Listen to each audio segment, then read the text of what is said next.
नमस्कार।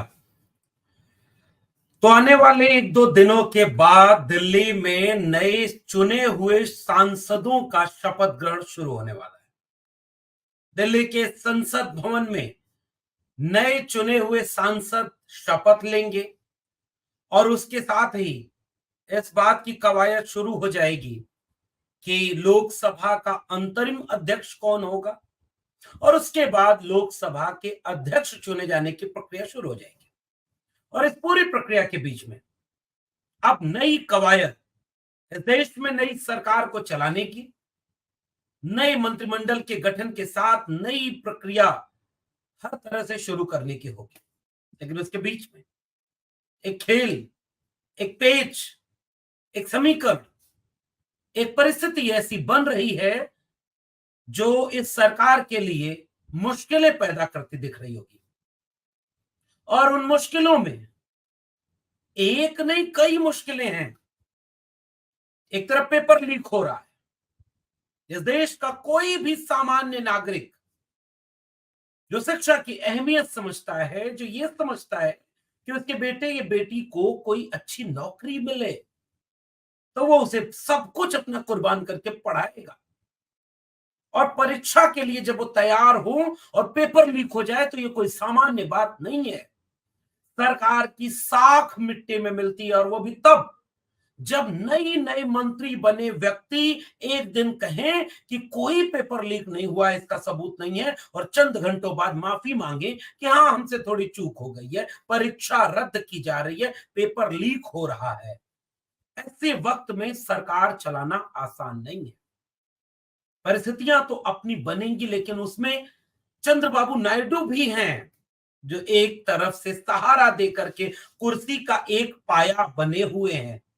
उन्हें उनकी तरफ से भी मुश्किलें आएंगी। एक पाया लोकतंत्र का विपक्ष है जो अब इतना ताकतवर है कि लगभग 240 सांसद विपक्ष में खड़े होंगे, और 240 सांसदों को सदन से बाहर फिकवा करके मुश्किल होगा सदन चलाना, या यह सारी प्रक्रिया मुश्किल हो जाएगी। लेकिन उस बीच जो हम अभी बात करेंगे, एक दूसरी चुनौती की बात करने जा रहे हैं, और वो चुनौती बिहार से आ रही है, नीतीश कुमार की तरफ से आने वाली है। और आने वाले चंद दिनों के भीतर इस चुनौती का असर आपको देखने को मिलना शुरू हो जाएगा। तो वो चुनौती कैसी है? एक तरफ तो जब मंत्रिमंडल बटा तो नीतीश कुमार रेल मंत्रालय नहीं पाए। पैर का नाप, हाथ का नाप नीतीश कुमार ले रहे थे, लेकिन वो नीतीश कुमार मंत्रालय मनपसंद नहीं पाए हैं। और ये एक मुश्किल उनके पूरे समीकरण को एक चुनौती पेश करती दिख रही है। जो नीतीश कुमार पिछले कई बार केंद्र में जब भी शामिल हुए तो वो रेल मंत्री बने थे, और वो नीतीश कुमार जब रेल मंत्री बने तो उन पूरी परिस्थितियों के बीच में एक बात जो कहने और सुनने समझने की, वो बात ये है कि नीतीश कुमार मुश्किल पैदा कर सकते हैं। लेकिन नीतीश कुमार भी मुश्किल में फंसे हुए दिख रहे हैं। और ये मुश्किल कौन सी है जो नीतीश कुमार फंसे तो हो सकते हैं? वो मुश्किल कौन सी है जो नीतीश कुमार सरकार के सामने पैदा कर सकते हैं? और तीसरी बात कि परिस्थितियों ने कौन सी ऐसी मुश्किल पैदा कर दी है जिसने नीतीश कुमार के साथ साथ बीजेपी को भी घेरे में ले लिया है। और नीतीश कुमार मंत्रिमंडल के विस्तार से नाखुश बताए जा रहे हैं। जेडीयू के सांसदों के भीतर एक बेचैनी है कि अगर हम इतने महत्वपूर्ण पद पर हैं, परिस्थिति में हैं कि केंद्र की सरकार को हम एक सहारा दिए हुए हैं, तो हमें इतना कमजोर न समझा जाए।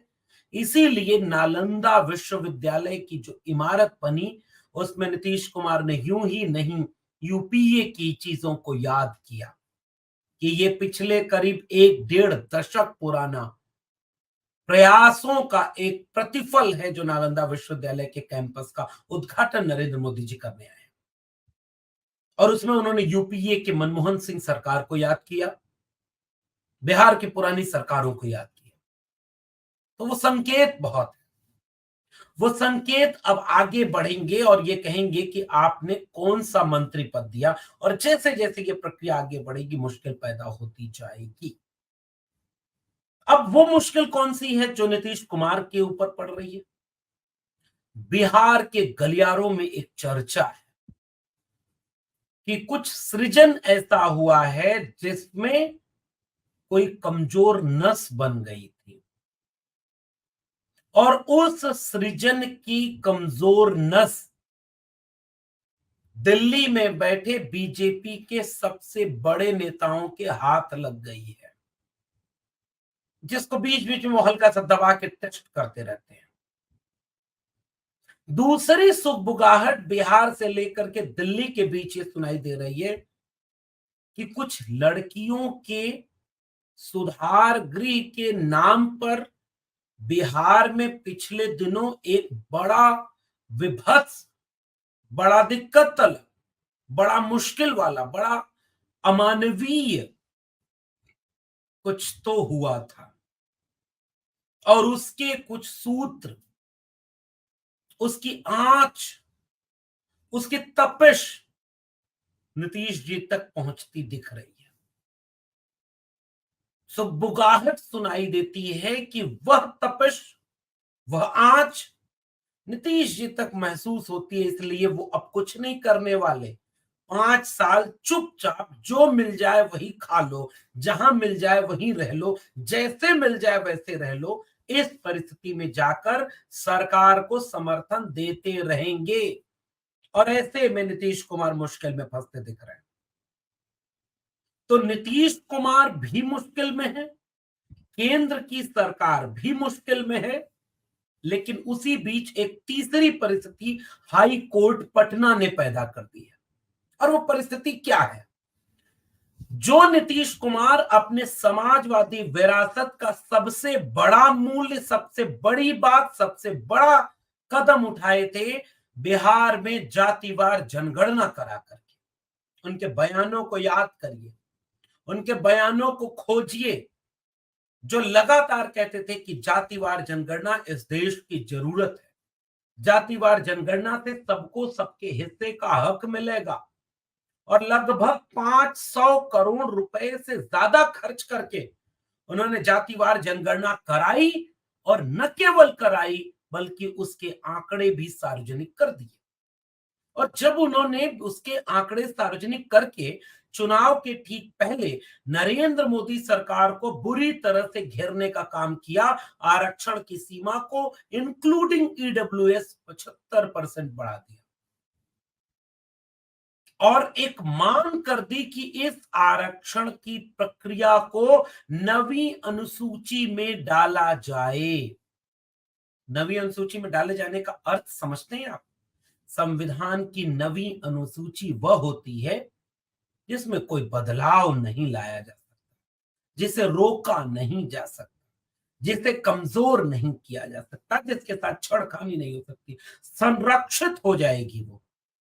जैसे आदिवासी समाज के या और तमाम वंचित शोषित तबके के कई ऐसे प्रावधान हैं जिन्हें नवी अनुसूची में डाल करके संरक्षित कर दिया गया है कि उसमें अब छेड़खानी न की जा सके।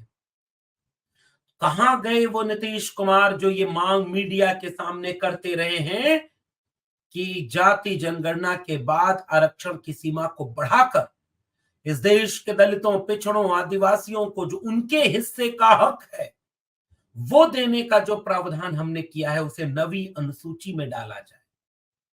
कोर्ट ने रोक लगा दी, और कोर्ट के रोक लगाने के बाद परिस्थितियां बदल चुकी हैं। अगर बिहार सरकार इस रोक के खिलाफ सुप्रीम कोर्ट नहीं जाएगी तो बिहार में तेजस्वी यादव ने यह घोषणा और ऐलान कर दिया है कि वो आरजेडी को लेकर के कोर्ट जाएंगे, लेकिन इस प्रदेश के एससी, एसटी, ओबीसी कम्युनिटी को मिलने वाला उनका हक उसे किसी को छीनने नहीं देंगे, और उसके लिए राजनीतिक सामाजिक आंदोलन खड़ा कर देंगे। और इसका दबाव नीतीश कुमार के ऊपर रहेगा, क्योंकि ये नीतीश कुमार पहले भी इस बात को सार्वजनिक तौर पर कह चुके हैं कि जातिवार जनगणना उनका एक बहुत महत्वपूर्ण वैचारिक और सांस्कृतिक राजनीतिक कदम है। लेकिन अब नीतीश कुमार जिनके साथ हैं, वो लोग जातिवार जनगणना का क्रेडिट लेने बिहार बेशक जाएं, लेकिन वो अपने देश अपने अपने शासनकाल में जातिवार जनगणना नहीं कराते। और इसलिए यह मुश्किल पैदा होती दिख रही है पूरे समीकरणों में, पटना से लेकर के दिल्ली के बीच में। और अब पटना से दिल्ली के बीच में कई ट्रेनें चलती तो हैं, कई हवाई जहाज उड़ते तो हैं, लेकिन राजनीति ट्रेन और हवाई जहाज से ही नहीं होती। कई बार वो सड़कों, गली कूचे, कस्बों से भी गुजरती है। उस पे ब्रेकर पड़ते हैं, उसका रूट बदल जाता है, उसकी दिशा बदल जाती है। कब पटना से चला कोई व्यक्ति दिल्ली पहुंचकर खलबली मचा दे और कब दिल्ली से निकल के कोई पटना तक जाते जाते बीच में पूरा खेल बदल दे, अब परिस्थितियां उस दिशा में बनते दिख रही हैं। सदन चलेगा, विशेष राज्य का दर्जा मांगा जाएगा। डबल इंजन की सरकार होने पर विशेष राज्य का दर्जा बिहार की तरफ से सुनाई देने वाला सबसे तेज नारा होगा।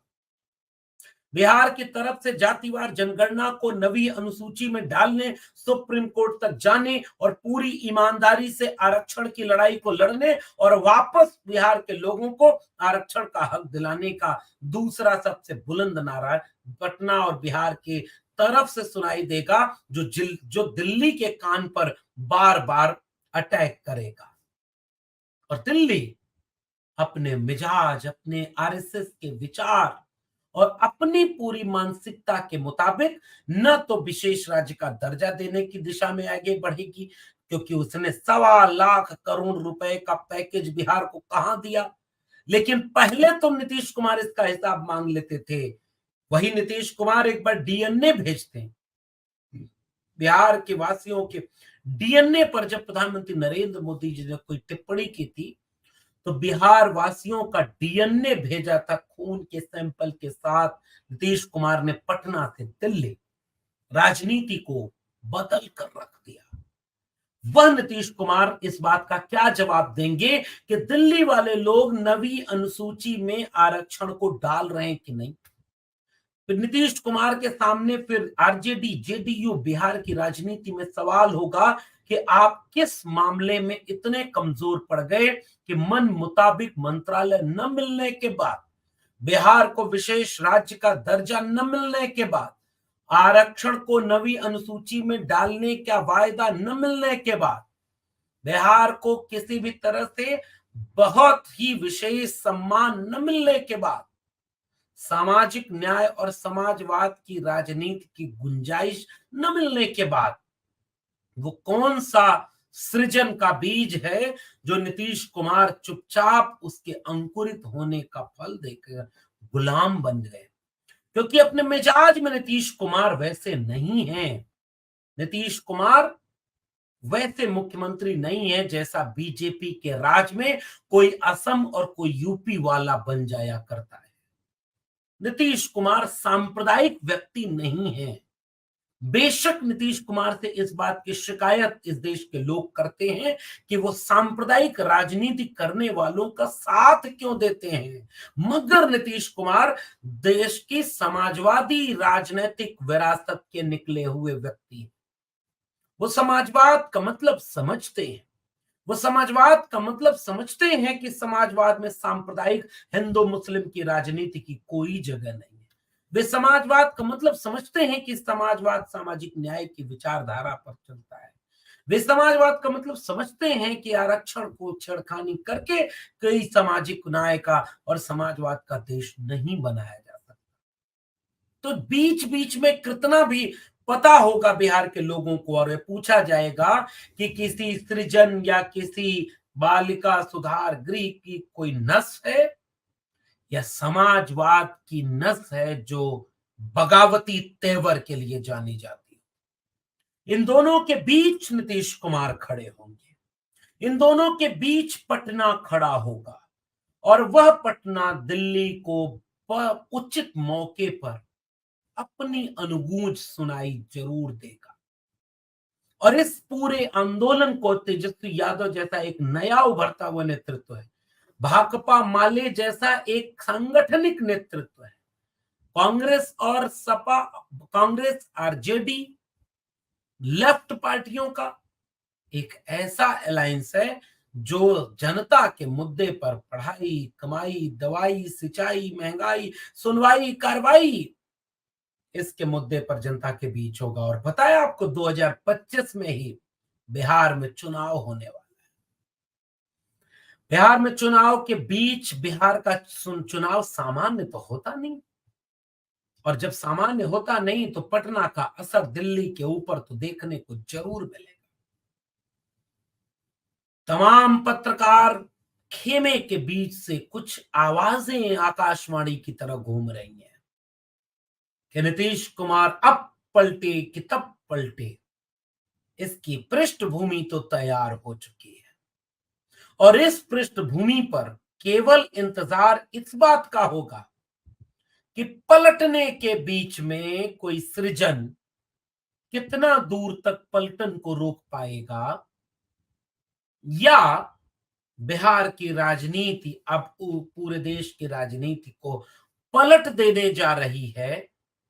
समय और तारीख कोई पर्ची बनाने वाला बाबा बता देगा, उसके यहां चले जाइएगा। हम तो केवल दिशा और दशा बता रहे हैं कि पेटी बांध लीजिए, मौसम बदलने वाला है। आपका क्या मानना है नीचे कमेंट बॉक्स में जरूर बताइएगा। फिर मिलेंगे किसी और टिप्पणी के साथ, तब तक के लिए बहुत बहुत धन्यवाद।